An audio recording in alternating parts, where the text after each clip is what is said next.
Hello students, एक बार फिर आपका स्वागत है आपके अपने यूट्यूब चैनल एक क्लासेस में।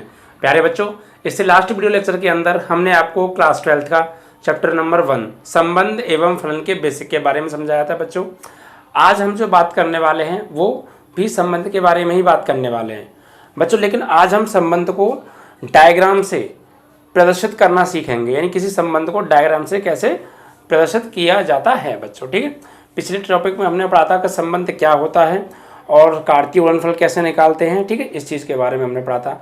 आज हम संबंध का आरेखीय निरूपण पढ़ेंगे कि संबंध को आरेख से कैसे प्रदर्शित करते हैं बच्चों। ठीक है, तो देखिए बच्चों, संबंध का आरेखीय निरूपण यानी किसी संबंध को आरेख पर कैसे निरूपित किया जाता है, कैसे प्रदर्शित किया जाता है, कैसे शो किया जाता है, उसके बारे में आज बच्चों हम बात करने वाले हैं।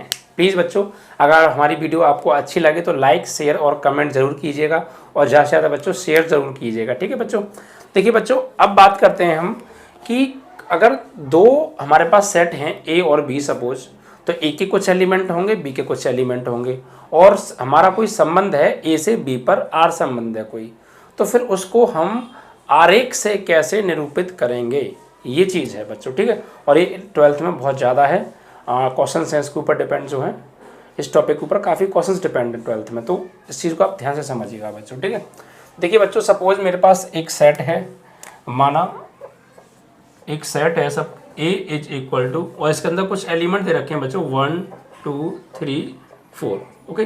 एंड एक बी सेट है बच्चों, इसके अंदर एलिमेंट दे रखे हैं आपके 2 4 6 8 10, सपोज इस तरीके से। ठीक है बच्चों, अब इन दोनों में एक संबंध बनाऊं अगर मैं ए से बी पर, तो क्या होगा बच्चों, आर बराबर x comma y such that y x is equal to, या वाई इज इक्वल टू ही ले लीजिए, y is equal to 2x suppose आपने ले लिया। ठीक है, और जहाँ पर जो x है वो बिलोंग करता है बच्चों a से, एंड जो y है वो बिलोंग करता है b से। ये इनमें रिलेशन है बच्चों कि x, y such that y is equal to 2x, यानी y का मान x के मान में 2 से गुणा करके हमको मिलेगा, और x जो है वो a समुच्चय से संबंधित है, यानी जो भी हम एलिमेंट लेंगे x का वो a समुच्चय से लेंगे, और y जो है b से संबंधित है। इट मीन्स जो भी एलिमेंट आएगा y का वो b से आएगा। ठीक है, b समुच्चय से आएगा।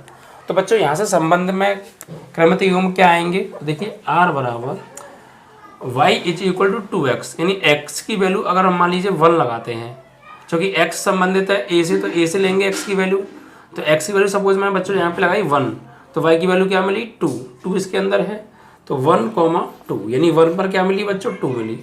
इसी प्रकार बच्चों अगर मैं लगाई बच्चों x की वैल्यू 2, तो y की वैल्यू क्या मिलेगी, 2 2 जा 4, तो 4 है बच्चों।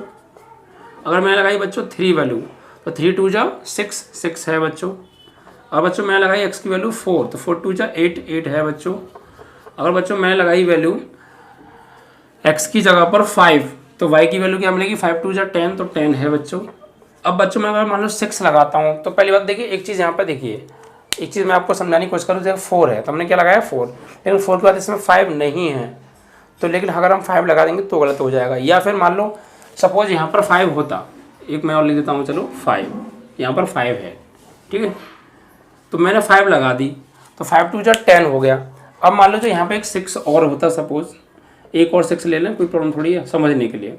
मान लीजिए यहाँ पर 1 से लेकर 6 तक है, तो मैंने 1 लिया तो 2 मिली, 2 इसमें है, 2 लिया तो 4 मिला इसमें है, 3 लिया तो 6 मिला इसमें है, 4 लिया तो 8 मिला इसमें है, 5 लिया तो 10 मिला इसमें है। अब मान लो मैं 6 ले लूँ, बट 6 इसमें तो है, लेकिन 6 से मुझे मिलेगा क्या, यहाँ 6 लगाऊंगा तो 6 2 जा 12 मिलेगा, बट 12 इसमें नहीं है, तो फिर हम 6 नहीं लगा सकते बच्चों।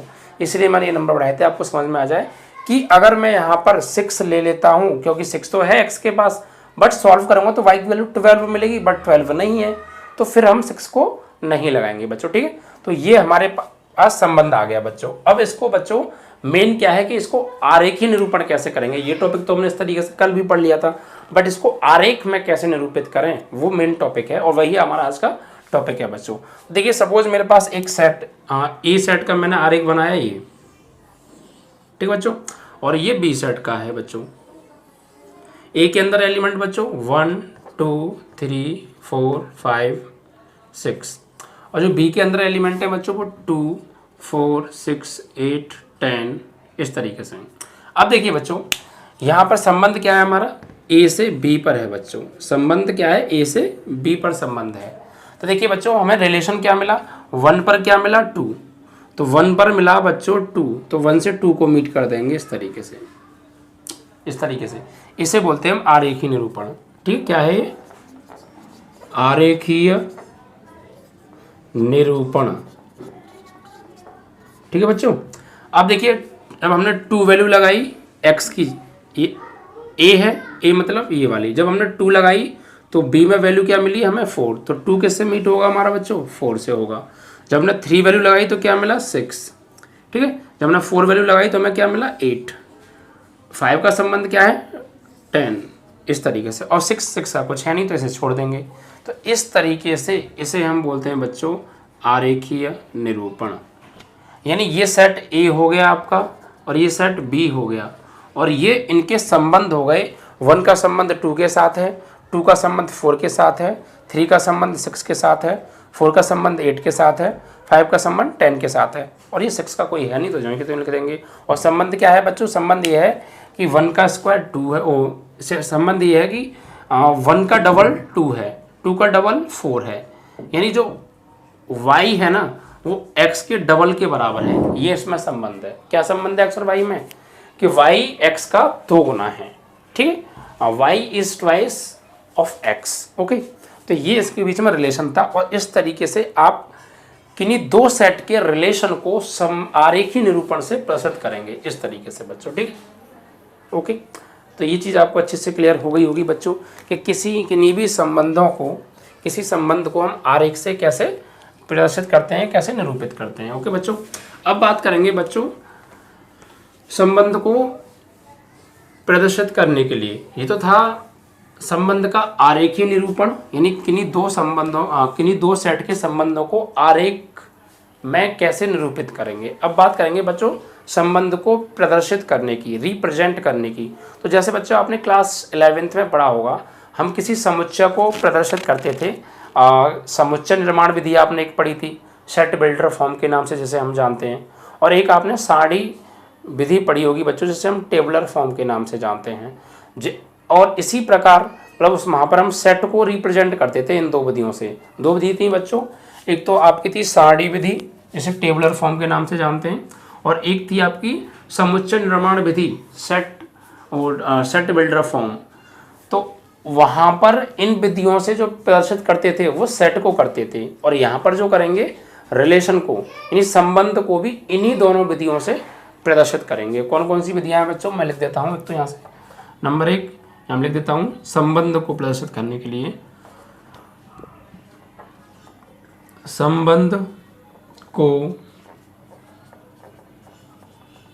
प्रदर्शित करने के लिए विधियां। तो बच्चों 2 विधियां हैं। नंबर 1 सारणीबद्ध विधि,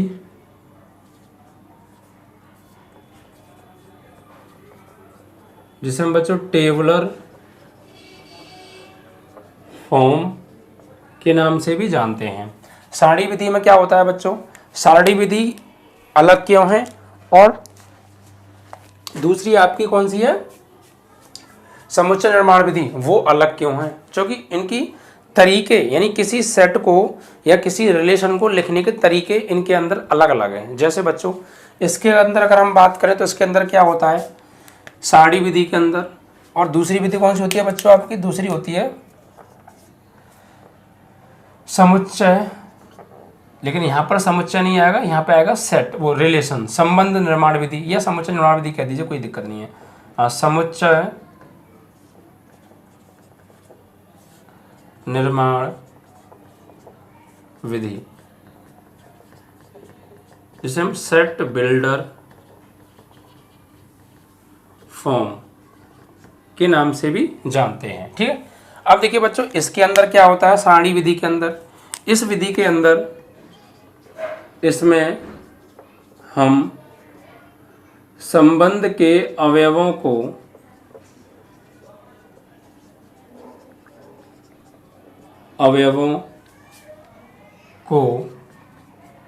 मझला कोष्ठक के अंदर, मझला कोष्ठक आप समझ रहे हैं ना, बचपन से पढ़ते आ रहे हैं आप, इस तरीके से ये मझला कोष्ठक होता है। तो मझला कोष्ठक के अंदर, मझला कोष्ठक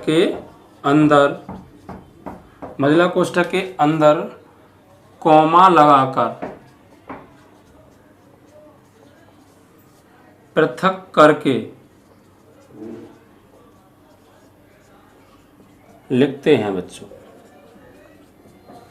ठीक है, यानी क्या होता है इसमें जो अवयव होते हैं रिलेशन के, ठीक है, उनको कॉमा लगाकर अलग करके लिखा जाता है। ठीक है, और बात करें कि समुच्चय निर्माण विधि, इसमें क्या होता है, तो बच्चों इसमें सेट जो अवयव होते हैं उनको कॉमा लगा के अलग नहीं किया जाता। इसमें जो भी रिलेशन होता है दो सेट के बीच में, उस समुच्चय के गुण को लिखा जाता है।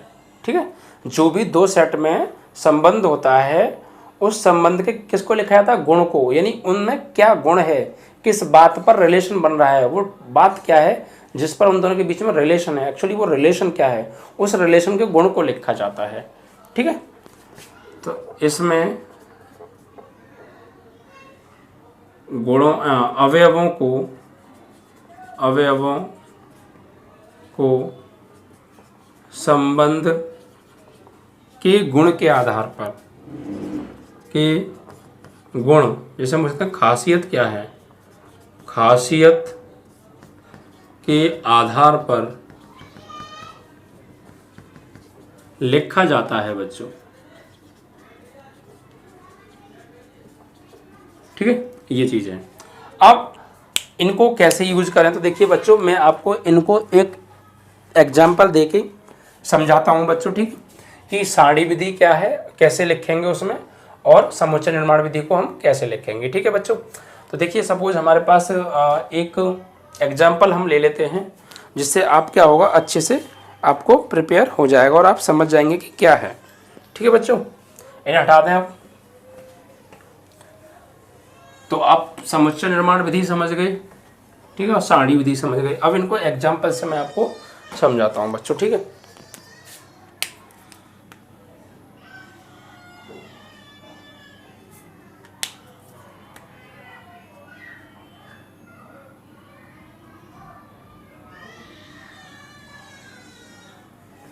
ठीक है बच्चों,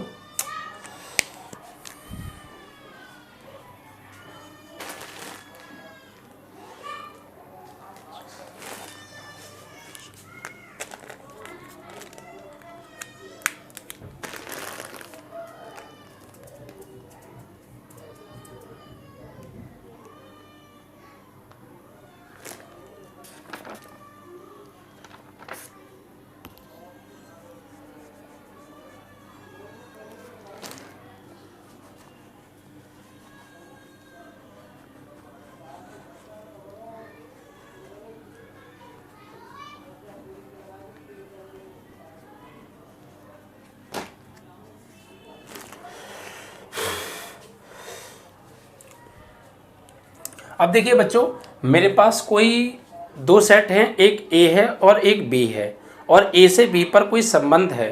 ठीक है, तो उसको समुच्चय निर्माण विधि में कैसे लिखेंगे, ठीक है, और सारणी विधि में कैसे लिखेंगे, उसके बारे में बात करते हैं। देखिए बच्चों, सपोज मेरे पास माना एक सेट है, माना एक सेट है, तो ए बराबर मेरे पास दे रखे हैं 1 2 3 4 5 6। ठीक है, इतने, ठीक है, ये रहने दीजिए। और एक आपका सेट बी बराबर दे रखा है। ठीक है, और बी बराबर सपोज आपकी वैल्यू आ रही है 1 4 9 16 25, इस तरीके से। ठीक है, ये चीज़, ये सेट ए हो गया, ये सेट बी हो गया। और इन दोनों में जो रिलेशन है बच्चों, वो ये है, संबंध ये है ए से बी पर कि x, y such that y is equal to x square, y is equal to x square and जो x है वो बिलोंग करेगा ए सेट से और जो y है वो बिलोंग करेगा बच्चों बी सेट से। ये संबंध है। तो देखिए ये सेट ए हो गया, ये सेट बी हो गया। तो ये जो मैंने रिलेशन लिखा है, ये जो मैंने रिलेशन लिखा है, इसी को बच्चों हम बोलते हैं समुच्चय निर्माण विधि। समुच्चय निर्माण विधि क्यों बच्चों? क्योंकि देखिए इसमें हमने अवयवों को कॉमा लगा के नहीं लिखा है, इसमें हमने गुण को लिखा है कि वो रिलेशन जो है ए से बी पर जो बन रहा है वो किस गुण के आधार पर बन रहा है। तो बच्चों वो गुण है ये, यानी जो y है वो एक्स स्क्वायर के वर्ग के बराबर है। ये इनका गुण है। क्या गुण है? कि y एक्स स्क्वायर के बराबर है, यानी y एक्स के वर्ग के बराबर है, ये गुण है। तो इस गुण को हमने लिखा ना, बस इसी तरीके से लिखने को हम क्या बोलते हैं? समुच्चय निर्माण विधि। तो गुण को हम लिखते हैं, ठीक है, जो भी उनके अंदर प्रॉपर्टी होती है, जिस प्रॉपर्टी के आधार पर उनमें रिलेशन बना है उस प्रॉपर्टी को हम लिखते हैं संबंध में। तो इसी को बोलते हैं हम, इस तरीके से जो लिखा जाता है उसको बोलते हैं हम समुच्चय निर्माण विधि, जो कि दूसरी विधि अभी मैंने आपको समझाई थी। और पहली विधि क्या है वो अभी आगे सॉल्व करेंगे तो वहाँ समझा दूंगा, उसी में आ जाएगा, ठीक है। जैसे बच्चों अब यहाँ से रिलेशन के अवयव कैसे निकालें? तो देखिए x बिलोंग करता है a से, तो x की वैल्यू सपोज मैंने 1 रखी है यहाँ पर, तो y 1 का स्क्वायर क्या हो गया? 1, तो यानी 1 रखा x की जगह, तो y की वैल्यू मुझे क्या मिली? 1 है बच्चों। अब फिर मैंने बच्चों x की वैल्यू रखी 2, तो यहाँ पर 2 रखूंगा तो 2 का स्क्वायर, तो y की वैल्यू क्या मिलेगी? 4। ये 2 का रखने पर क्या मिला बच्चों? मुझे 4 मिला। फिर मैंने बच्चों वैल्यू 3 रखी, x की जगह 3, तो 3 का स्क्वायर करूँगा तो 9 है बच्चों b में, तो 9 आया।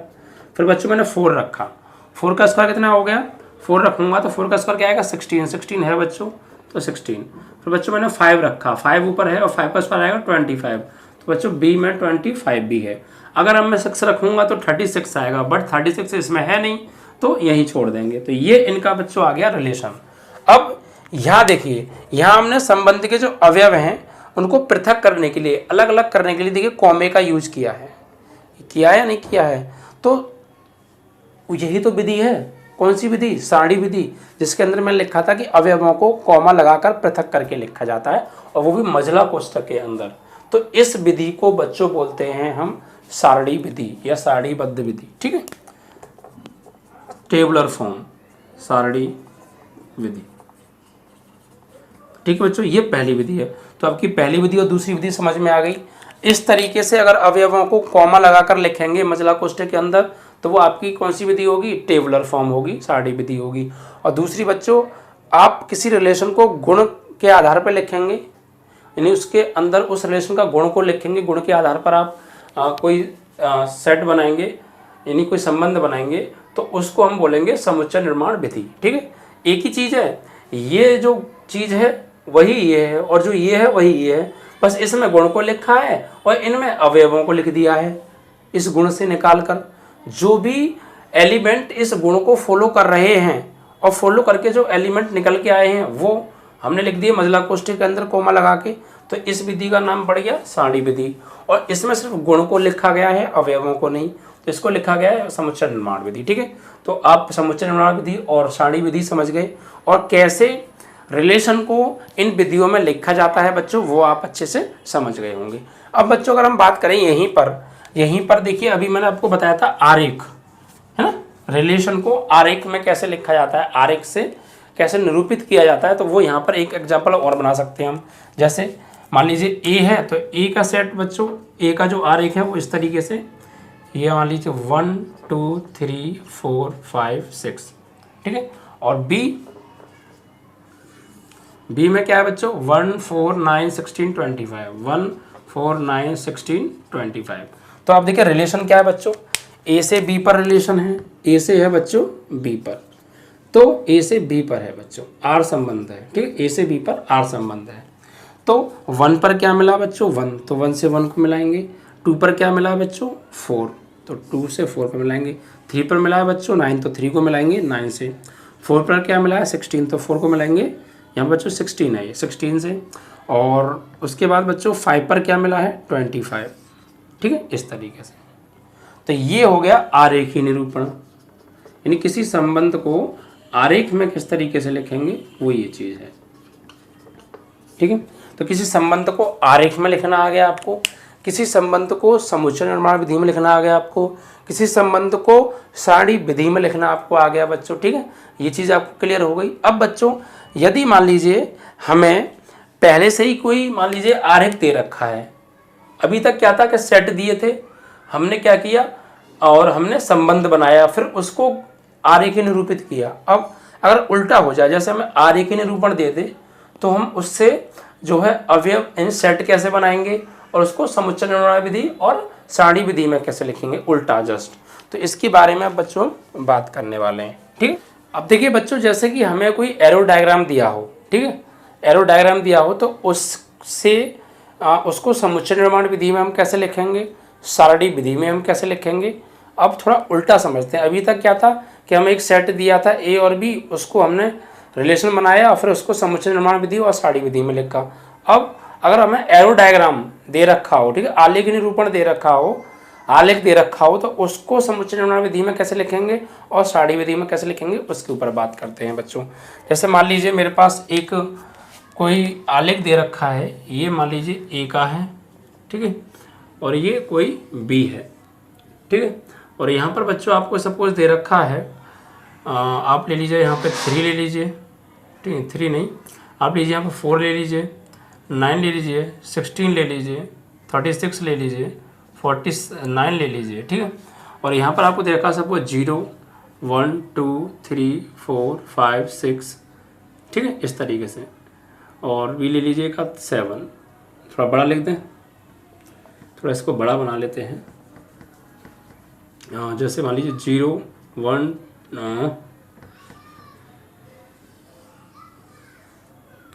0 1 2 3 4 5 6 7, या -1 -2 -3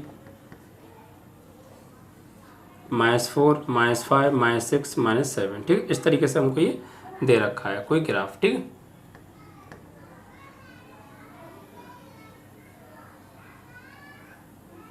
इस तरीके से। तो इसको थोड़ा सा बड़ा बना देते हैं, ये थोड़ा दूर दूर लिख देते हैं। 4 9 2 आपका हो गया 16 25 36 49 ऐसे। ठीक, ये हमें दो जो आलेख दे रखे हैं और यहाँ पर एक संबंध है बच्चों ए से बी पर, आर संबंध है बच्चों, ए से बी पर क्या है, आर संबंध है। और देखिए 4 जो हमारा मिल रहा है, जो 4 है वो हमारा मिल रहा है एक तो आपका 2 से और एक -2 से, 2 से मिल रहा है। जो 9 का रिलेशन है वो बच्चों एक तो आपके पास आपका 3 के साथ है और एक -3 के साथ है। ठीक, जो 2 का रिलेशन है वो यहाँ किसी के साथ नहीं है, और मान लीजिए 2 के साथ किसी के साथ नहीं, छोड़ दीजिए। जैसे 16 को लेते हैं तो 16 जो है +4 से है और -4 से है। 25 की अगर हम बात करें तो +5 से है और जो है -5 से है। 36 की बात करें तो जो है सपोज 6 से है, +6 से और -6 से है। 49 -7 से है और +7 से है। इस तरीके से ये हमें एक आलेख दे रखा है बच्चों। ठीक है, क्या दे रखा है, आलेख।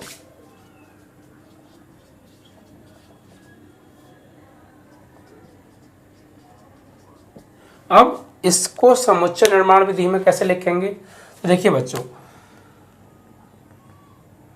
समुच्चय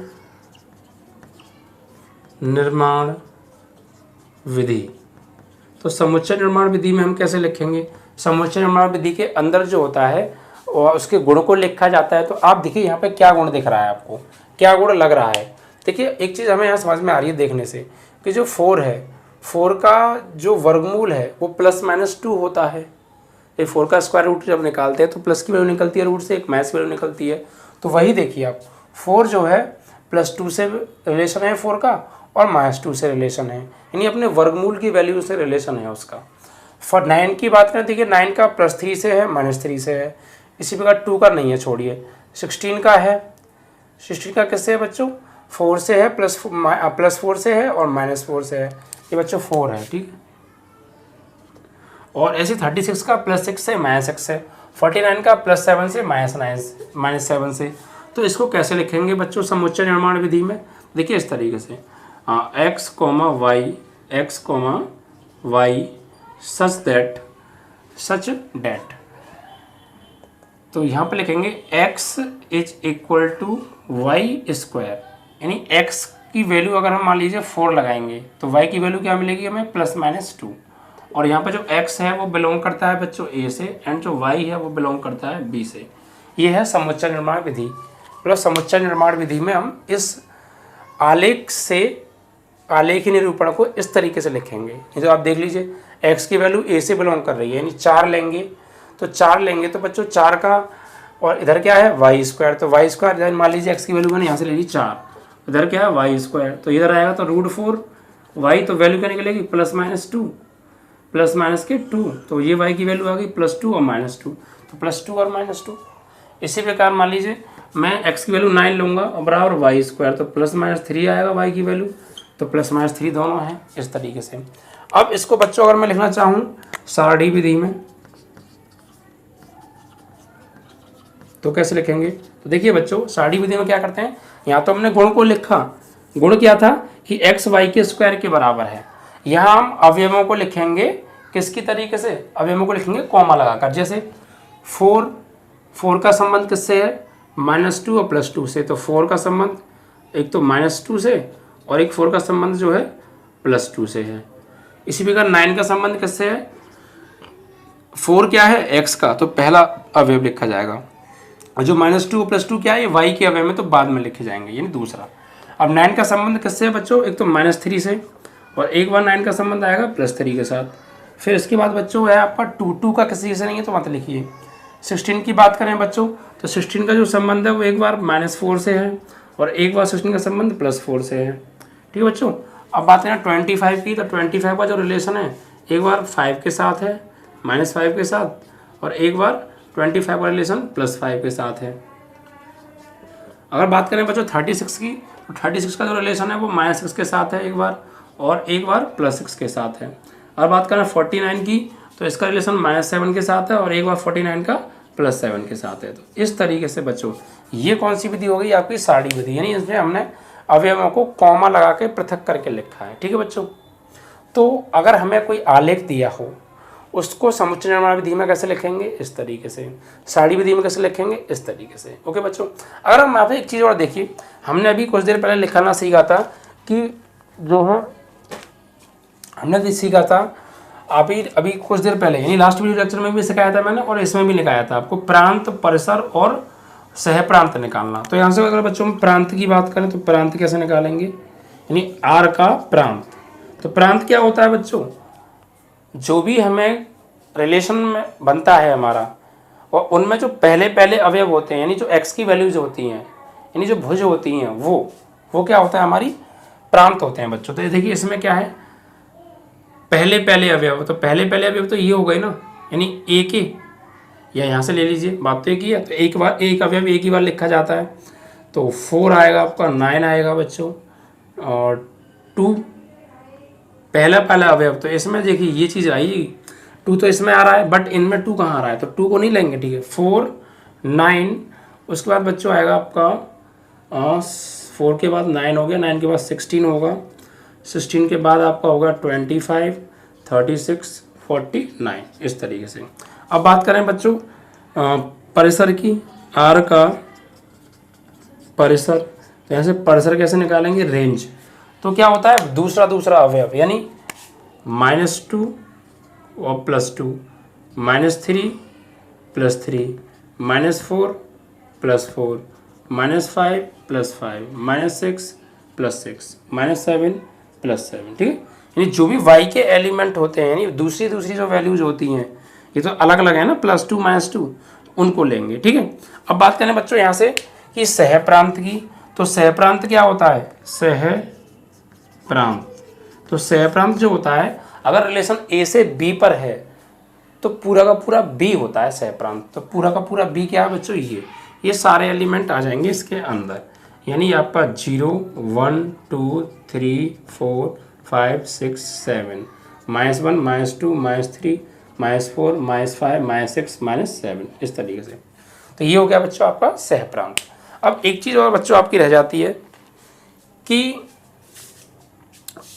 उपसमुच्चयों की संख्या कैसे निकालेंगे। ये चीज़ तो आपको क्लियर हो गई। तो जैसे बच्चों हमें पीछे मैंने आपको बताया था कि हमें एक सेट दिया है A और एक सेट दिया है B और उसका हमने क्रमित युग्म निकाला A क्रॉस B। तो उसके उपसमुच्चय हम कैसे निकालते थे बच्चों, जैसे हमें एक सेट दिया होता था उसमें कुछ एलिमेंट होते थे, एक सेट B दिया होता था उसमें कुछ एलिमेंट दिए होते थे और फिर इसका हम रिलेशन क्रमित युग्म निकालते थे A क्रॉस B, उसमें कुछ अवयव होते थे। तो फिर इनके उपसमुच्चय कैसे निकालते थे हम, तो यहाँ पर निकालते थे बच्चों उपसमुच्चयों की संख्या बराबर यानी NA इंटू NB, यानी ये क्या होते थे A सेट के अवयवों की संख्या और ये B सेट के अवयवों की संख्या। इसी प्रकार बच्चों रिलेशन के भी उपसमुच्चय निकाले जा सकते हैं। वो कैसे, सेम यही कंसेप्ट होगा, रिलेशन के उपसमुच्चय यों की संख्या। तो बच्चों उसका भी यही होगा कि 2 की पावर क्या होगी, 2 की पावर NA इंटू NB, यहाँ भी 2 की पावर आती थी। तो NA क्या होगा बच्चों, NA क्या होगा, NA होगा A सेट के अवयवों की संख्या और ये क्या होती थी B सेट के अवयवों की संख्या। सेम इसी तरीके से निकालेंगे बच्चों, ठीक है। तो रिलेशन के उपसमुच्चय भी आप निकाल लेंगे। तो ये तो था बच्चों आपका संबंध का कंसेप्ट जो कि आज समाप्त हो गया। अब इससे अगले वीडियो लेक्चर में हम आपको बच्चों फलन के साथ मिलेंगे यानी फंक्शन के बारे में बताएंगे, ठीक है बच्चों। जय हिंद, जय भारत।